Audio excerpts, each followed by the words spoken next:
宿の場所でそんなに変わるの？乗り換えが1回増えるだけで朝の出発は30分早くなるわ。夜はもう食べる店が閉まってるなんてことも起きるの。こんにちは、〇〇のエキスポラボです。このチャンネルでは2027年横浜花博を中心に情報発信しているわ。最新情報は主に X やノートで発信しているよ。フォローもお願いします。本編の前に価格の注意をさせてね。会期までの間、宿泊料金は時給で変動するの。今日お話す価格は調査時点の参考値だと思ってちょうだい。鉄則は一つ、来場日が決まったらキャンセル無料のプランで先に部屋を押さえること。2027年4月頃に最新情報を再確認してね。了解。先に押さえて後で確認するね。遠征の準備で一番最初に決めるものって何かしら？行きたい場所かな？惜しいわね。花博みたいに1日がかりのイベントだと宿の場所で当日の疲れ方が決まるのよ。宿の場所でそんなに変わるの？乗り換えが1回増えるだけで朝の出発は30分早くなるわ。夜はもう食べる店が閉まってるなんてことも起きるの。それは辛いね。楽しみに来たのに移動でぐったりしちゃう。そう、宿の場所を間違えると当日が丸ごと辛くなるの。だから今日は横浜花博グリーンエキスポ2027に遠征する人のために宿泊拠点を7つのエリアに分けて徹底比較していくわよ。お願いします。まず今日ずっと使う共通言語を作るわね。会場へは4つの駅からシャトルバスが出るの。4つもあるんだね。瀬谷駅からプラス10分、三津京駅からプラス15分、南町田グランベリーパーク駅からプラス15分、東海千葉駅からプラス20分よ。瀬谷駅が一番近いんだ。そうなの。だから宿を見るときは宿から4駅のどこかまで何分かプラスシャトルの時間で考えるのが基本になるわ。駅までの時間プラスバスの時間だね。足し算で考えるってこと？その通り。この足し算を頭に置いておけばどんな宿でも自分で判断できるようになるわよ。覚えた。今日のゴールを先に言っておくわね。自分に合う拠点エリアを一つ決められること。施設名を覚えることじゃないわ。施設じゃなくてエリアが先なの？その順番がとても大事なの。エリアを間違えるとどんなにいい宿でも当日が苦しくなるわ。逆にエリアが合っていれば多少の不満は吸収できるの。なるほど。先に土台を決めるんだね。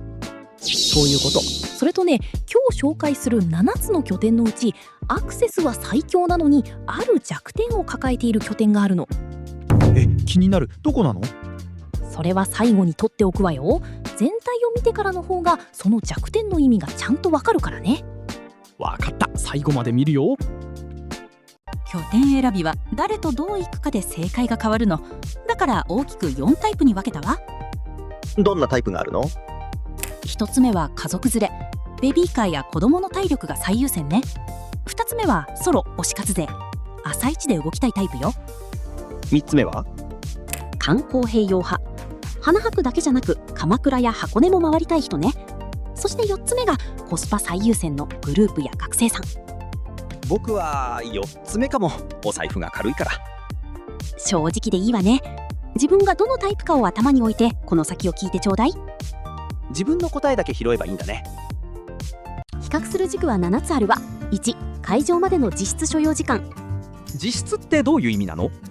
駅までの徒歩や乗り換え、シャトル待ちまで含めた本当にかかる時間よ。2、宿泊単価帯。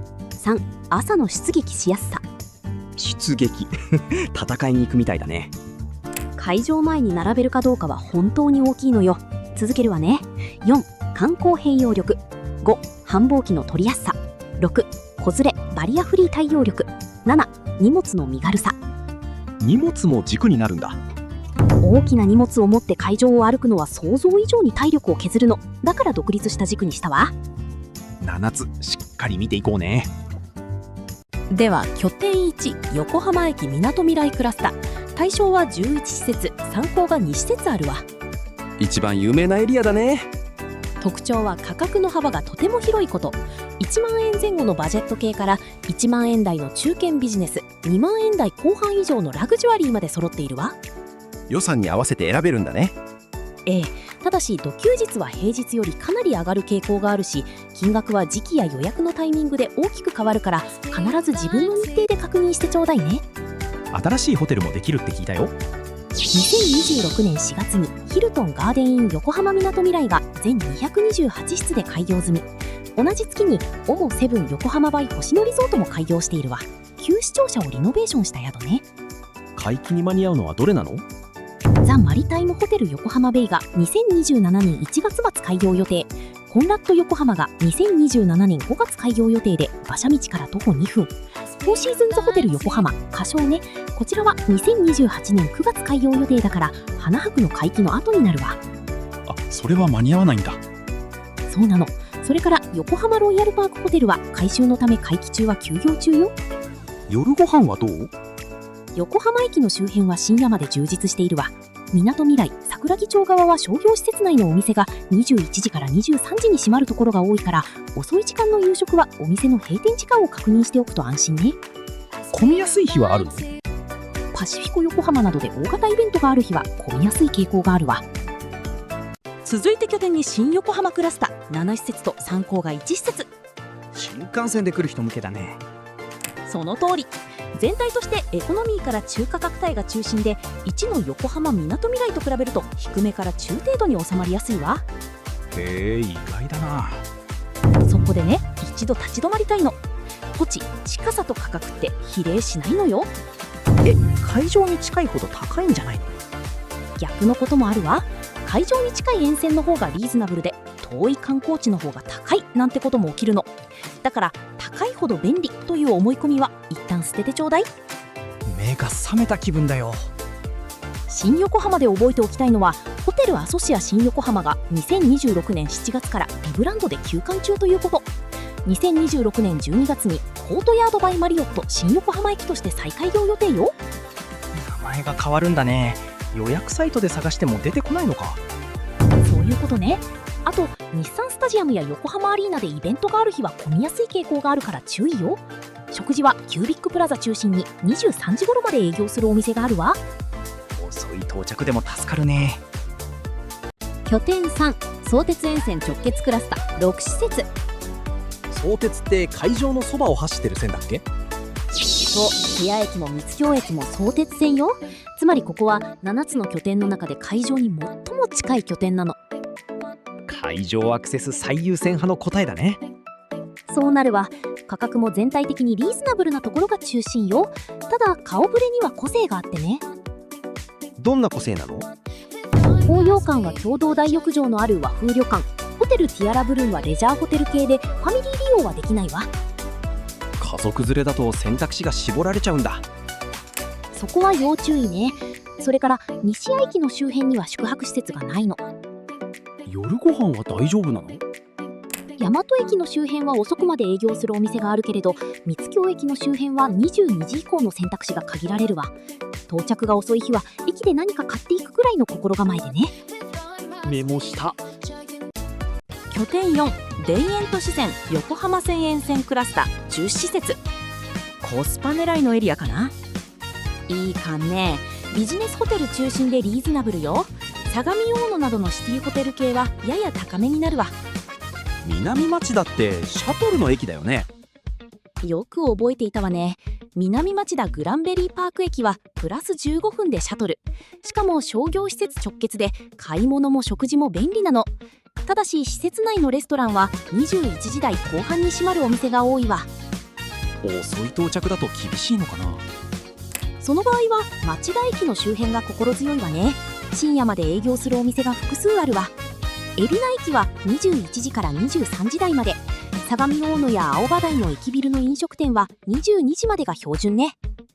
学生グループにはちょうど良さそうだね。人数が多いほどこの価格帯の差は効いてくるわよ。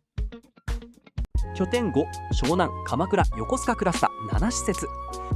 観光併用派への回答その1よ。花博の後に鎌倉いいね。価格は場所で分かれるわ。鎌倉駅前のホテルメトロポリタン鎌倉は観光特化で高め。大船や湘南台のビジネスホテルはリーズナブルで、横須賀エリアも同じくらいね。桜の季節とかは上がりそうだね。察しがいいわね。桜、アジサイ、紅葉の観光シーズンは価格変動があるわ。夜のご飯はどうなの？大船駅の周辺は遅くまで賑やか。鎌倉駅の周辺は19時から20時に閉まるお店が多いから、夜は大船に移動するのが無難よ。横須賀は23時から24時頃まで営業するお店が多いわ。横須賀って何があるの？横須賀軍港巡りね。乗船場は塩入りターミナル、コースカベイサイドストアーズの2階よ。宿泊施設と近接しているから、朝一で乗ってから動くプランも組めるわ。船乗ってみたい。拠点6、箱根小田原クラスター。ここは花博と温泉旅行をセットで組みたい人への回答よ。待ってました。まず小田原駅から瀬谷まで約1時間2分、三津京まで約1時間7分。どちらも小田急と相鉄を海老名で乗り継いで690円ね。南町田グランベリーパークが約1時間17分で750円。東海市場が約1時間21分で820円よ。4駅とも1時間ちょっとなんだね。ただしこれは鉄道だけの時間。海上シャトルの乗車時間と待ち時間は入っていないから、その分を足して考えてちょうだい。箱根湯本からだとどうなるの？箱根登山電車で小田原へ降りてから乗り継ぐ形になるわ。瀬谷まで約1時間22分、三津京まで約1時間25分、南町田グランベリーパークまで約1時間23分ね。宿はどんな感じ？小田原は駅前ビジネスと駅直結型。東洋コイン小田原駅東口が大人2名1部屋で月別最安表示 13,806 円から。天成園の小田原駅別館は駅直結よ。箱根湯本は温泉旅館の選択肢が厚いわ。湯本富士屋ホテル、吉池旅館、箱根パークス吉野など。ただしこの3施設は日付を指定した金額が未確認なの。日程、食事、人数で差が大きいから、必ず自分の日程で見積もってちょうだいね。新しくできた宿もあるの？あるわ。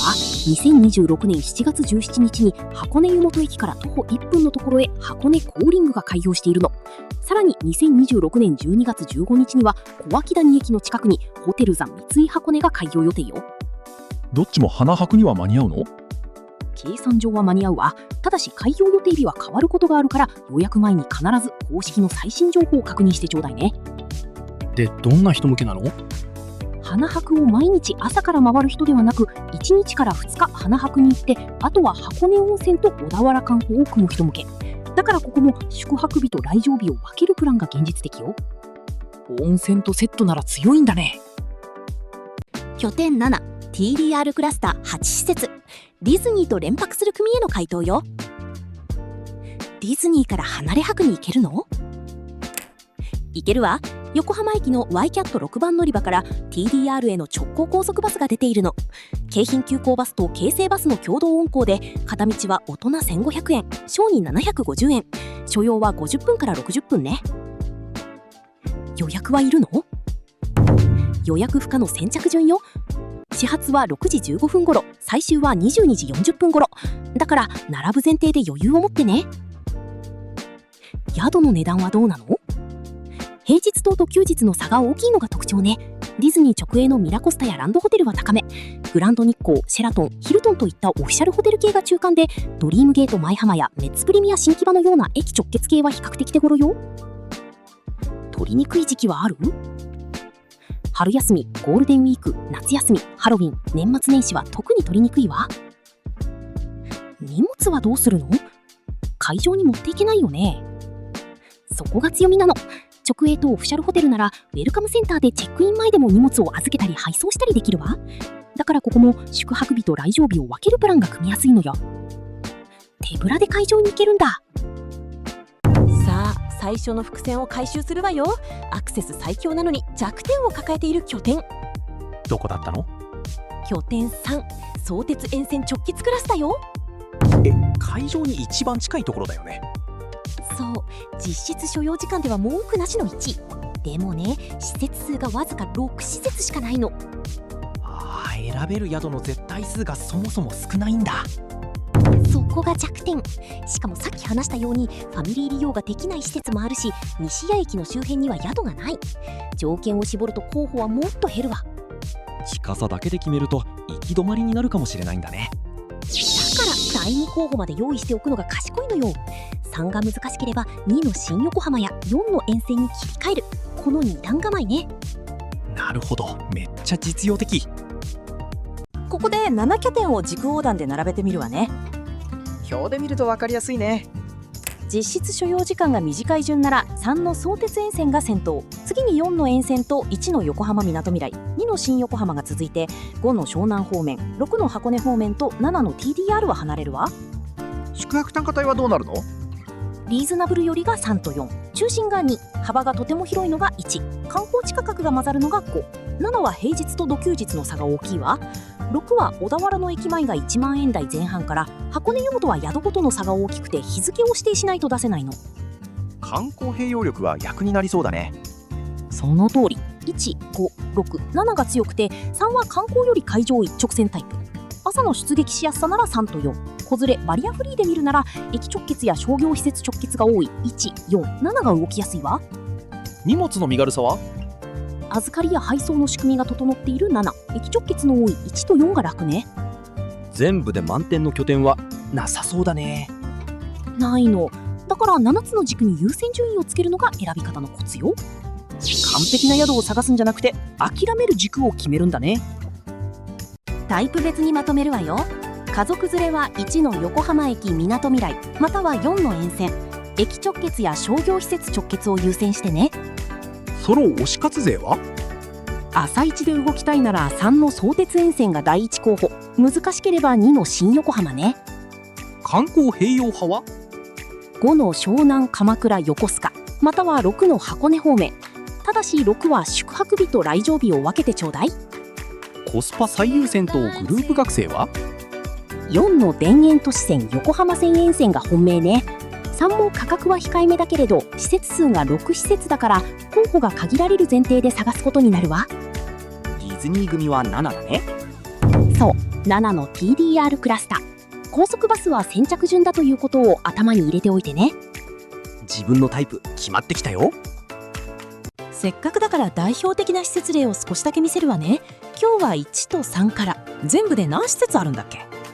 ノートに今日比べた宿の一覧を全部まとめてあるわ。配布中のマイマップにはその後開業した宿や追加で調べた宿もどんどん足しているの。じゃあマップは今も増え続けてるんだ。ええ、どちらも動画には入りきらないから、最新の中身は概要欄から見てちょうだいね。じゃあ1の例からお願い。1なら2026年4月開業のヒルトンガーデン横浜みなとみらい。全228室でみなとみらい駅新高島駅から徒歩10分ほどよ。同じ2026年4月開業のオモセブン横浜バイ星野リゾートは旧市庁舎をリノベーションした宿ね。会期の直前に開くところは？旧優先ビルのザ・マリタイムホテル横浜ベイが2027年1月末開業予定。コンラッド横浜が2027年5月開業予定で、馬車道から徒歩2分ね。3の例も知りたいな。3なら紅葉館。共同大浴場のある和風旅館で会場に近い立地よ。1日歩き回った足に大浴場はありがたいわよ。いいね、お風呂。ただし料金は時期や予約のタイミングで大きく変わるわ。必ず公式で確認してちょうだいね。ここからは注意喚起よ。まず価格は時期と予約のタイミングで大きく変わるわ。今日話した相場感はあくまで目安。鵜呑みにしないってことだね。そう、それから会期中は大型イベントと重なる日もあって、拠点によっては混みやすい傾向があるわ。3は特に気をつけたいところだね。施設数が6施設だから、そもそも選べる数が少ないの。早めに調べ始めておくと安心よ。いつ動けばいいの？来場日が決まった時点でまずキャンセル無料の条件で抑えるのがおすすめ。その後で比較して必要なら乗り換えればいいわ。抑えてから選ぶか、逆の順番だね。それから開業予定日や休館の情報は変わることがあるから、予約前に公式の最新情報を確認してちょうだいね。了解です。今日のまとめ。宿は施設より先に拠点エリアを決める。決め方は7つの軸に自分で優先順位をつけること。そして駅までの時間プラスシャトルの時間で考えるだね。よくできました。比べた宿の一覧と最寄り駅から4駅までの所要分のデータは概要欄のノート記事に。新規開業や追加調査も反映しているマイマップもそこから使えるわ。表で全部見られるんだね。拠点が決まった人はコメントで私は4派みたいに教えてちょうだい。他の人の参考にもなるわ。チャンネル登録と高評価もお願いします。それじゃあ次回もお楽しみに。良い遠征を。本日の詳細はノートの記事にまとめてるわ。高評価、チャンネル登録、ハイプもよろしくお願いします。ノート、X、スレッズ、インスタグラムもフォローよろしく。画面の QR コードからどうぞ。みんなご一緒に地球と先に行こう。横浜グリーンエキスポ。盛り上げていきましょう。またねー。